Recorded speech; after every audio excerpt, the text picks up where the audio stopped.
पृथ्वी पर एक नए दिन की शुरुआत है। बघ काढती आहे मी बस. हमारे ग्रह पर सूरज उग रहा है। हमारा घर इस विशाल ब्रह्मांडीय रेगिस्तान में जीवन का एक नीला बिंदु, एकमात्र स्थान है जहां जीवन मौजूद है। यही सूरज साढ़े अर्थ बघ, 4 अर्थ. अरब सालों से लगातार हमारी दुनिया को वाव. रोशन कर रहा है। आवडलं का दादा? आज हमारी त्वचा को गर्म करने वाली रोशनी को हर उस व्यक्ति ने महसूस कौन सा किया है जो planet है कभी यह? जीवित रहा है। इसने डायनासोर की पीठ को छुआ है और इसने उन प्राणियों को भी छुआ है जो समुद्र छोड़कर धरती पर आए थे। पृथ्वी पर जो कुछ भी हुआ है, सूरज सबका गवाह है। लेकिन ये दूर से तमाशा देखने वालों में से नहीं है। सूरज तो हमारे ग्रह का बिजली घर है, जो हमारी हवाओं, हमारे मौसम को चलाने वाली ऊर्जा का स्रोत है। ये पूरी दुनिया में रेंगने, तैरने और उड़ने वाले जीवन के असाधारण जाल का प्राकृतिक जनरेटर है। पृथ्वी पर जितने भी जीव जंतु हैं, किसी न किसी रूप में हमारे निकटतम तारे सूरज पर निर्भर हैं। सोने पप्पू हा काय आहे सांग. सन पप्पू हे बघ, मी काढतीये व्हिडिओ. आता चुपचाप बसा, नाही तर ते काका ओरडतील आपल्याला.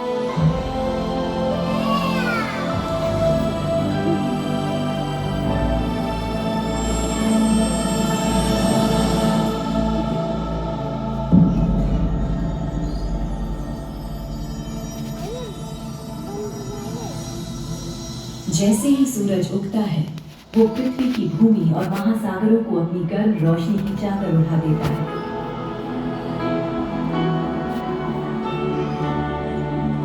इसकी पौष्टिक किरणें पृथ्वी के अंधेरे को दूर करती हैं और जीवन की एक आश्चर्यजनक नृत्य कला की शुरुआत करती हैं।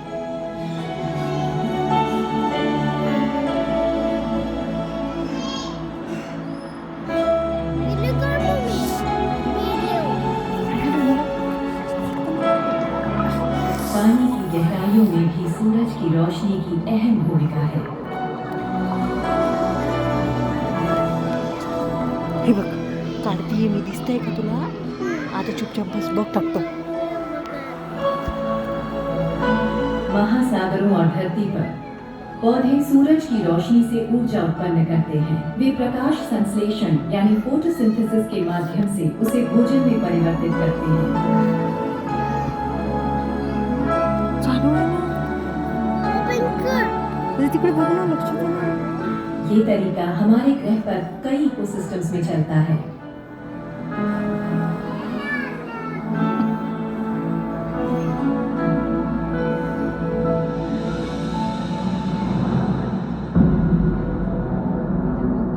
ये वातावरण कौन सा में planet कीमती है? ऑक्सीजन भी छोड़ता है। ये पदार्थ सांग जो ना हम कौन सा सांस planet लेते है? हैं, हमारी कोशिकाओं को हमारे द्वारा खाए जाने वाले भोजन से ऊर्जा लेने में मदद करता है।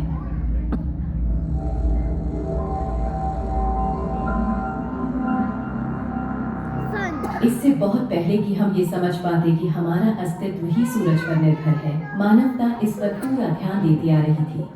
दिन ब दिन, महीने दर महीने आकाश में जलती ये गोल डिस्क पिछली अनगिनत सभ्यताओं के लिए समय का ट्रैक रखने का एकमात्र तरीका था। सूरज की गति कई प्राचीन और वास्तव में आधुनिक कैलेंडर का आधार है, जिससे हमें अपने अतीत का ब्यौरा रखने और भविष्य पर नजर रखने में मदद मिलती है।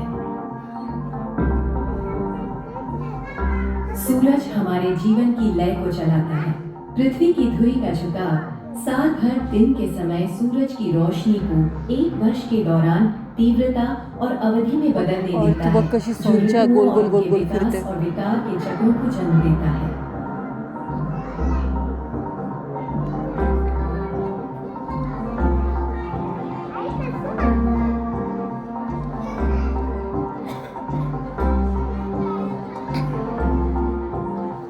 इतिहास की शुरुआत से ही मनुष्य ने सूरज के महत्व को समझा है। इसने पौराणिक कहानियों को प्रेरित किया है और इसे कई अलग अलग देवताओं के रूप में पूजा जाता है।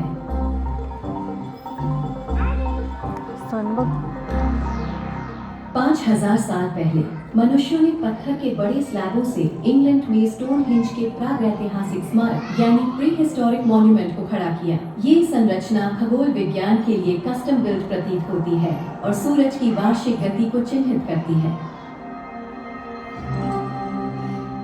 प्राचीन यूनानी अपोलो की पूजा करते थे, प्रकाश, कला और चिकित्सा के देवता, सूरज के प्रतीक।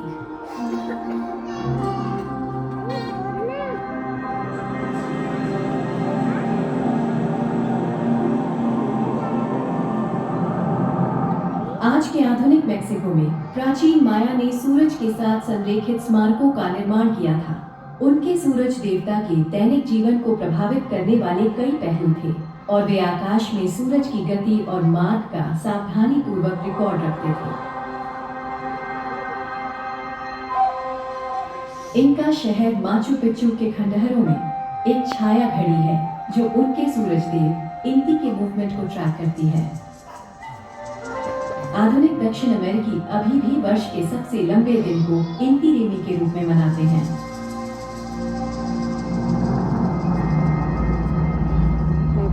Solar system.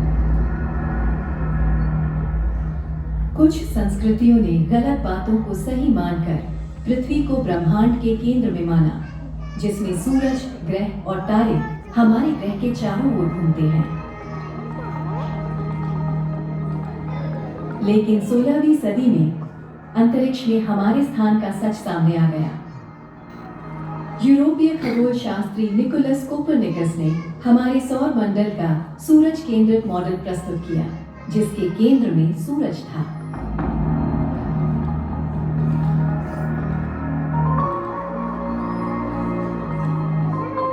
सूरज के साथ हमारा संबंध बदल गया। हमें जल्द ही पता चल गया कि सूरज एक पूर्ण खगोलीय पिंड यानी परफेक्ट सेलेस्टियल बॉडी नहीं है, जैसा कि कुछ लोगों ने माना था।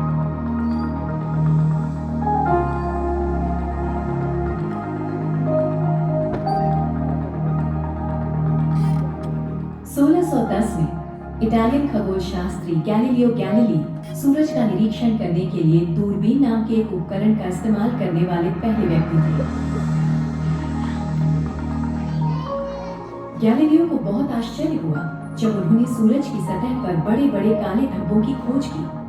इन काले धब्बों ने, जिन्हें अब सनस्पॉट कहा जाता है, उन दिनों में वैज्ञानिक क्रांति को गति देने वाले पैराडाइम शिफ्ट को प्रेरित करने में मदद की।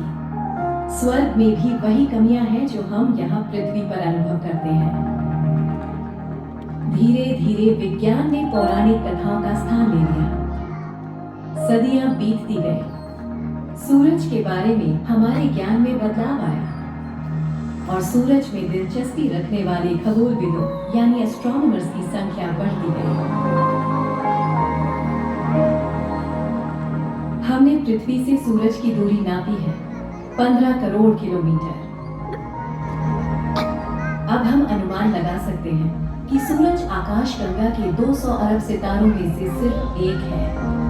जैसे हम सूरज के चारों ओर चक्कर लगाते हैं, वैसे ही सूरज हमारी आकाशगंगा के केंद्र के चारों ओर घूमता है और हर 250 मिलियन वर्ष में एक चक्कर पूरा करता है।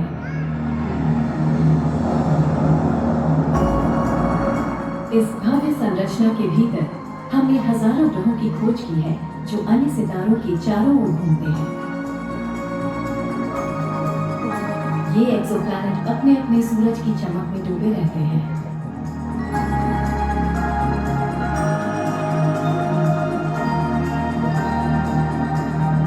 अंतरिक्ष में और जमीन पर दूरबीनों का उपयोग करते हुए, जैसे कि ईसो का 3.6 मीटर हम आसमान में मौजूद कई एक्सोप्लैनेट की तलाश कर रहे हैं। रॉकेट बनवून ते मग प्लॅनेटवर पाठवतात वेगवेगळ्या।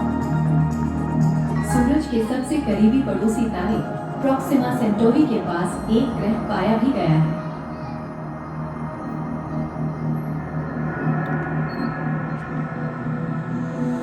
हमारे पास ये देखने के लिए अभी तक तकनीक की कमी है कि क्या इस अजीब नई दुनिया में जीवन पल रहा है, लेकिन अगले कुछ दशकों में जैसे जैसे हमारी खोज और अध्ययन जारी रहेगा, हम पाएंगे कि हम ब्रह्मांड में अकेले नहीं हैं। एलियन लाइफ को देखने के लिए सबसे अच्छी जगह वो ग्रह है जो हमारे सूरज जैसे तारों के चक्कर काट रहे हैं। एक तारे के रूप में हमारा सूरज औरों से बहुत अलग नहीं है। आप चाहें तो इसे औसतन भी कह सकते हैं। तारे कई आकार और रंगों में आते हैं, छोटे बॉलों से लेकर सुपर जायंट्स तक, जो हमारे सूरज जैसे 5 अरब सूरजों के बराबर है।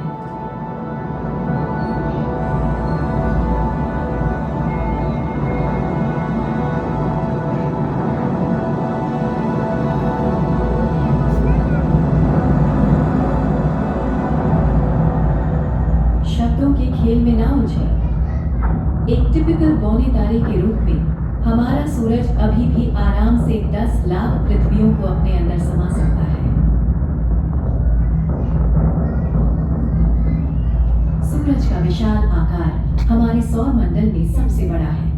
ये चमकदार विशाल वस्तु सभी ग्रहों के संयुक्त रूप से 500 गुना भारी है। लगभग 5 अरब वर्ष पुराना हमारा तारा अब अपनी वयस्कता में है।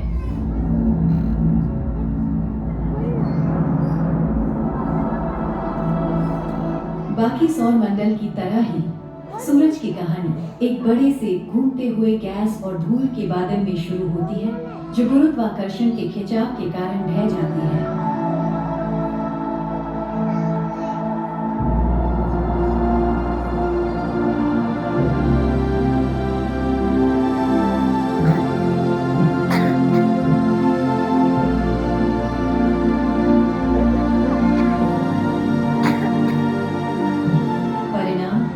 इसके केंद्र में गर्म चमकती गैस का एक विशाल गोला है, जो मुख्य रूप से हाइड्रोजन से बना है और थोड़ी मात्रा में कार्बन, नाइट्रोजन, ऑक्सीजन और लोहे जैसे भारी तत्व हैं। ये मौलिक तत्व हमारे शरीर और अन्य सभी जीवित चीजों को भी बनाते हैं।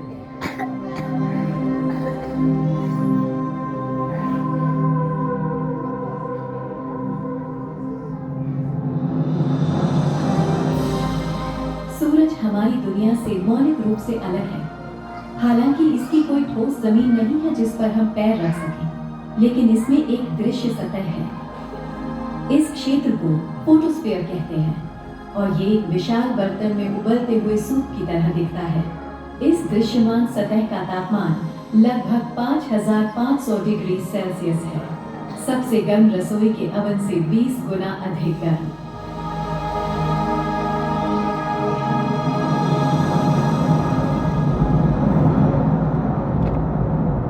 लेकिन इसकी सतह के नीचे सूरज के मूल में तापमान अविश्वसनीय 15 मिलियन डिग्री सेल्सियस से ऊपर चढ़ जाता है।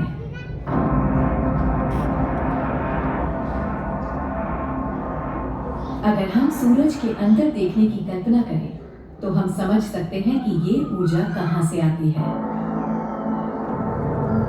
सूरज के केंद्र के भीतर ही तारे की लगभग सारी ऊर्जा उत्पन्न होती है। अत्यधिक गर्मी और दबाव हाइड्रोजन परमाणुओं को पास ले आते हैं, जिससे हीलियम का उत्पादन होता है और न्यूक्लियर फ्यूजन यानी परमाणु संलयन प्रक्रिया में ये जबरदस्त मात्रा में ऊर्जा मुक्त करते हैं। फ्यूजन यानी संलयन सूरज को प्रति second 600 million ton hydrogen consume करने की अनुमति देता है, जिससे ये 596 मिलियन टन हीलियम में बदल जाता है। गायब 4 मिलियन टन पदार्थ शुद्ध ऊर्जा में परिवर्तित हो जाता है, जो एक वर्ष में पूरी दुनिया द्वारा उपयोग किए जाने वाली ऊर्जा का 10 लाख गुना है।